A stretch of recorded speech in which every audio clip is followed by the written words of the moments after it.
So you know a story that occurred in one of those small towns by the name of Cedarville. That is a place nobody has probably ever thought of again. However, it has a strange kind of feeling around it, as if the town is somehow haunted up to this day.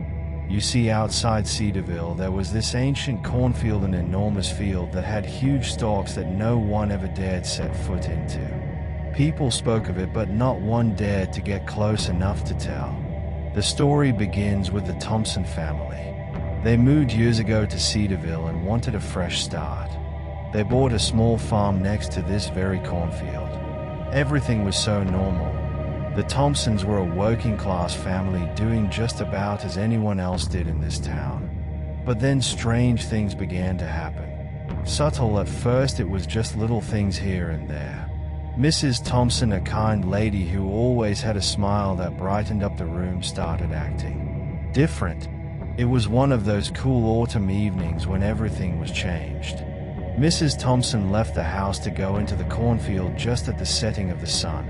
Her husband Jim noticed she had been behaving very strange for days. It was as if she weren't there, lost in her own thoughts.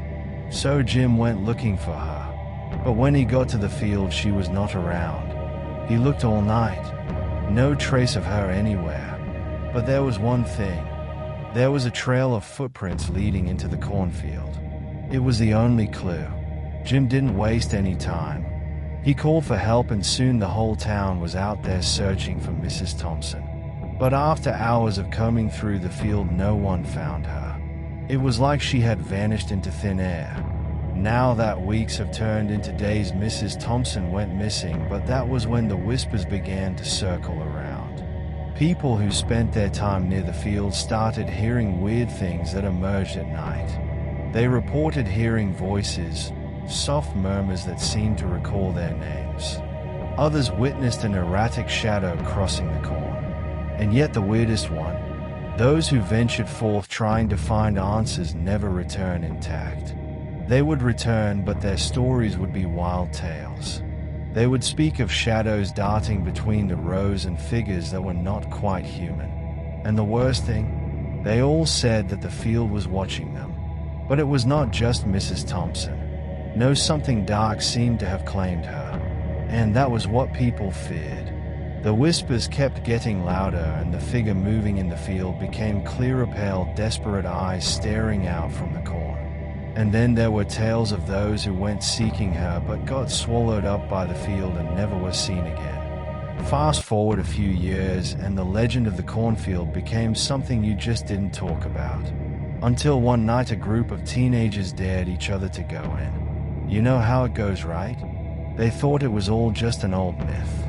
They grabbed their cameras and flashlights and marched into the field, joking and laughing. But they weren't laughing for long. As soon as they entered the field, something was different. The air cooled. The corn seemed to whisper. It wasn't the wind, it was like the field itself was alive and watching them. And then they heard it, voices. Low at first, like distant murmurs. Then louder. "Don't look back," they heard. "Don't look back." Now I do not know precisely what it was, but whatever it was, they were afraid of it. They ran, however the field appeared to stretch interminably. The whispers grew louder and more desperate until all of a sudden, silence. Next morning the teenagers were found outside the field, shocked, barely able to talk. They said they saw things in the field, figures, shadows, eyes not human. And they had a recording. It was full of static, but you could still hear the whisper, "They're always watching." It remains untouched to this very day. People say it is cursed or haunted, and nobody would dare get that close to it. According to them, the whispers call to people who may want to hear them. If you find yourself near this cornfield one day and heard the wind blowing through it combined with whispers, then get out of there and run. For they watch.